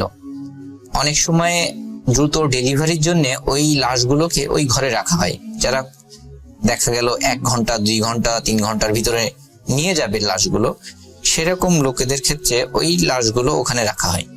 তো সেরকম একটা জায়গায় রাখা হয়েছিল এবং সেখান থেকে একটু বিবরণে আমি বলি আসল ভাই, সে যে আমাকে যেভাবে বলেছে, সেই ঘরটা থেকে আপনাকে বাইরে বের হতে গেলে মিনিমাম আপনাকে 100 পা সামনে যাওয়া লাগবে। সেখানে একটি ক্রপসিক্যাল গেট আছে এবং সেখানে ক্রপসিক্যাল গেট গুলো আমরা যেমন হয় যে বাইরে থেকে ভিতর দেখা যায় ফাঁকা ফাঁকা ফাঁকা ফাঁকা হয়, এরকম টাইপের ক্রপসিক্যাল গেট না। গেটটার মধ্যে টিনের দিয়ে ওই ফাঁকা জায়গাগুলো বন্ধ করে রাখা, যাতে বাইরে থেকে ভিতরে না দেখা যায়, এইভাবে করা আর কি। তো ওই ছেলেটি তার বাবাকে, সে কোথায় থাকবে এটা বুঝতে পারে না প্রথম। তো সে অনেক বেশি কান্নাকাটি করায় বা বাবাকে জড়িয়ে ধরে থাকায় যখন ওয়ার্ড বয়রা ওই লাশটি ওখানে এনে রাখে, সে কোনোভাবেই ওখান থেকে যেতে চায় না। তখন ওখানকার ওয়ার্ড বয়রা তাকে অনেক নেওয়ার চেষ্টা করলেও পারে না। সে বলে যাই হোক না কেন আমি আমার বাবার সাথেই থাকবো। আসলে তো রাসেল ভাই যতই মারা যাক সে তার বাবাই। সে তখন ওই বাবার সাথে থাকার কথা জানায়, ওয়ার্ড বয়রা তাকে নিতে পারে না। তারা অনেক সময় ওয়ার্ড বয়রা বলে যে তুমি তো ছোট মানুষ, এখানে ভয় পেতে পারো বা অন্য কোনো সমস্যা হতে পারে, যেহেতু প্রক্সিক্যাল গেটটা বাইরে থেকে লাগানো থাকে, সো তুমি এখানে থাকতে পারবে না, তুমি গেটের বাইরে এসে থাকো। কিন্তু সে কোনোভাবে রাজি হয় না। যা তার কাকুতি মিনতি শুনে এক পর্যায়ে গেটে ওখানে যে লোক থাকে উনি বলল, আচ্ছা ঠিক আছে তুমি এখানে থাকো, তাহলে আমাদের গেটটা লক করা থাকবে না, গেটটা খোলা থাকবে। তোমার যদি কোনো প্রবলেম হয় তুমি যাতে দৌড় দিয়ে গেট থেকে বাইরে চলে আসতে পারো বা আমাদের ডাকতে পারো যদি ভয় পাও আর কি। তো সেইভাবেই কাজ হলো। রুমটার মধ্যে রাসেল ভাই একটা নেভি ব্লু কালারের একটা ডিম ভাল্ব দেওয়া, ডিম লাইট আমরা যেটা বলি রুমের মধ্যে লাগাই কম আলোতে, ওরকম একটি লাইট লাগানো। তো সে তার সারা রাতই কান্নাকাটি করেছে। রাত 2টা 3টা এমন সময়ে সে এক পর্যায়ে আর নিচে বসে থাকতে না পেরে সে হলো বাবার যে বেডটা, যেটা স্ট্রেচার নিয়ে আসা হয়েছে, ওই স্ট্রেচারের পরে উঠেই বাবাকে জড়িয়ে ধরে ঘুমায় পড়ে। এক পর্যায়ে সে কিছু শব্দ শুনতে পায়। শব্দটি এমন হচ্ছে, ইঁদুর সাধারণত রুমের মধ্যে ঢুকলে যেমন হয় ক্যাচকুচ ক্যাচকুচ ক্যাচকুচ করতে থাকে, একটা শব্দ করে ইঁদুরে, ওরকম শব্দ হচ্ছে। তো এখানে ইঁদুর ঢুকতেই পারে, আসলে রুমগুলো তো অত বেশি ভালো না, রুম ইঁদুর ঢুকতেই পারে। তো সে এটাকে তেমন একটা গুরুত্ব দেয় না এবং এক পর্যায়ে তার মনে হতে থাকে তার বাবা যেন বেঁচে আছে। কারণ সে যখন ওয়ার্ড বয়ের সাথে স্ট্রেচারে করে লাশটি নিয়ে আসছিল তখন বাবার হাত পা ঠান্ডা হয়ে গিয়েছিল এবং অনেক সাদা হয়ে গিয়েছিল। তার বাবা অনেক ফর্সা লোক, একদম সাদা হয়ে গিয়েছিল। কিন্তু সে যখন বাবাকে জড়িয়ে ধরে শুয়ে আছে তখন তার মনে হচ্ছে তার বাবা বেঁচে আছে, জীবন্ত তিনি, কারণ তার শরীরে সে টেম্পারেচার ফিল করতে পারছিল। সে একটা মনের মধ্যে কেন জানি তার একটা সাহস তৈরি হয়ে গেল, সে বাবাকে খুব জড়িয়ে ধরেই ওখানে শুয়েছিল। এবার কিছু সময় পর থেকে আরো কিছু অদ্ভুত ঘটনা ঘটা শুরু হলো। সে হঠাৎ ওই শব্দগুলো বেশি বেড়ে যাওয়ার কারণে সে একটু মুখ উঁচু করে দেখে কিছু লোক ওই রুমের মধ্যে ঢুকেছে। লোকগুলো একেবারে স্পষ্ট না, তারা কিছু কালো কাপড় পরা, কালো জ্যাকেট টাইপের পরা এরকম কিছু লোক, এবং লোকগুলো হেঁটে হেঁটে কিছু লাশের পাশে যাচ্ছে, লাশের কিছু অংশ উঁচু করছে এবং তারা কিছু কাঁটা জিনিস এনেছে সাথে করে, সেইগুলো দিয়ে লাশের কিছু অংশ কোপ দিয়ে দিয়ে কাটছে। কেটে কেটে তারা একটা প্যাকেট মতো আনছে, ওই প্যাকেটের মধ্যে ভরছে। এই জিনিসগুলো দেখে উনি কিন্তু সে কিন্তু খুবই ভয় পেতে শুরু করে, কারণ সে তো এমন জিনিস কখনো দেখেনি। তারপরেও সে মনে করছে হয়তো এটা হাসপাতালের কোনো লোক হতে পারে, কারণ লাশ কেটে নিয়ে যাচ্ছে, এটা বাইরের লোক হবে এটা তো আসলে সে বুঝতে পারে না। কিন্তু এই ব্যাপারগুলো সে দেখছে, আবার মুখ লুকিয়ে পড়ছে যাতে তার এই জিনিসগুলো না দেখতে হয়। কিন্তু তার কাছাকাছি যখন ওই লোকগুলো চলে আসছে তখন পাশের একটা লাশকে যখন ওইভাবে হাত কাটছে, পা কাটছে বা শরীরের অন্য অংশ কেটে নিচ্ছে, তখন হঠাৎ সে দেখে পাশের সে একজন মহিলা। সে বলছে, আরে এই লোকের চোখ দুটো কত সুন্দর, বলেই সে দেখে আঙুল দিয়ে তার চোখটা টান দিয়ে তুলে ফেললো। এবং চোখটা যখন আঙুল দিয়ে টান দিয়ে তুলে ফেললো রাসেল ভাই, সে তো বয়স অনেক কম, সে দেখছে যে চোখের নিচে অনেকটা লম্বা ফিতার মতো অনেক কিছু একটা মাথার মধ্যে থেকে বের হয়ে আসলো এবং ওই মহিলা কিছু না বলে বলছে এটা অনেক সুস্বাদু হবে বলে মুখে ঢোকা দিল। এখন সে এই ব্যাপার দেখে এতটাই ভয় পেয়েছে যে আসলে কি বলবে কি বলবে না। আরো রাসেল ভাই আরো অবাক করার ব্যাপার হচ্ছে, সে ওখানে কারোর সাথে ঠিকভাবে কমিউনিকেট করতে পারছে না কথা বা ভাষার কারণে, কিন্তু ওখানে যে লোকগুলো আছে সবাই তারা বাংলা ভাষাতে কথা বলছে। সে এটা দিকে খুবই ভয় পেয়েছে, কারণ এখানে তো হাসপাতালের লোক যদি হয় তাহলে তারা তো ওই ভাষায় কথা বলবে, তামিল ভাষা, হিন্দি ভাষা কিংবা ইংরেজি ভাষাতে, কিন্তু তারা কথা বলছে বাংলা ভাষাতে, এবং চোখ উঠায় সে গালের মধ্যে ঢুকায় সেটা খেয়ে খাচ্ছে, খুব বলছে হ্যাঁ খুব ভালো খেতে, এটা ভালো, ওইটা ভালো, এইভাবে নিচ্ছে। অনেকটা খাচ্ছে তারা, অনেকটা তারা প্যাকেটে ঢুকাচ্ছে। এখন এই পর্যায়ে একটা টুইস্ট আছে রাসেল ভাই। ওই যে আমি প্রথমে বলছিলাম, ছেলেটা প্রথম যখন বাবার বুকের পরে উঠে চিন্তা করলো যে বাবা জীবন্ত, একটা সাহস ফিল হলো, এই ব্যাপারটা আরো পরে ইন্টারেস্টিং হয়ে যায়। সে যখন ভয় পেতে থাকে এবং বাবাকে জোরে চেপে ধরে, তখন তার বাবার একটা হাত তার গায়ের উপর দিয়ে এসে পড়ে, একদম আমরা এক হাত দিয়ে যদি কাউকে জড়িয়ে ধরি, ঠিক যেভাবে জড়িয়ে ধরা হয় সেইভাবে জড়িয়ে ধরে। এখন এইটাই কিন্তু আমরা স্বাভাবিকভাবে ভয় পাবো, কিন্তু ওই ছেলেটি এতই ভয় পেয়েছিল যে যখন তার বাবার একটা হাত জড়িয়ে ধরার মতো তাকে জড়িয়ে ধরে খুব শক্তভাবে, তখন সে খুব বেশি সাহস পেতে থাকে, সে তখন আর এটা ভয় পায় না। এইভাবে সে কত বেলা ভয়তে ছিল বা সেন্সলেস হয়ে গিয়েছিল এটা সে জানে না। ভোরবেলা যখন দেখে বাইরে থেকে কিছু আলো আসছে ওই রুমের মধ্যে, তখন দেখে ওই রুমের মধ্যে আসলে কেউ নাই, আর তার বাবার হাত কিন্তু ওইভাবে আর ধরে নেই, হাত কিন্তু আবার সোজা হয়ে গেছে। সে আসলে যতটা ভয় পেয়েছিল ওই সময়, কিন্তু পরবর্তীতে সে অনেকটাই বেশি অবাক হয় যেটা কি হলো আমার সাথে।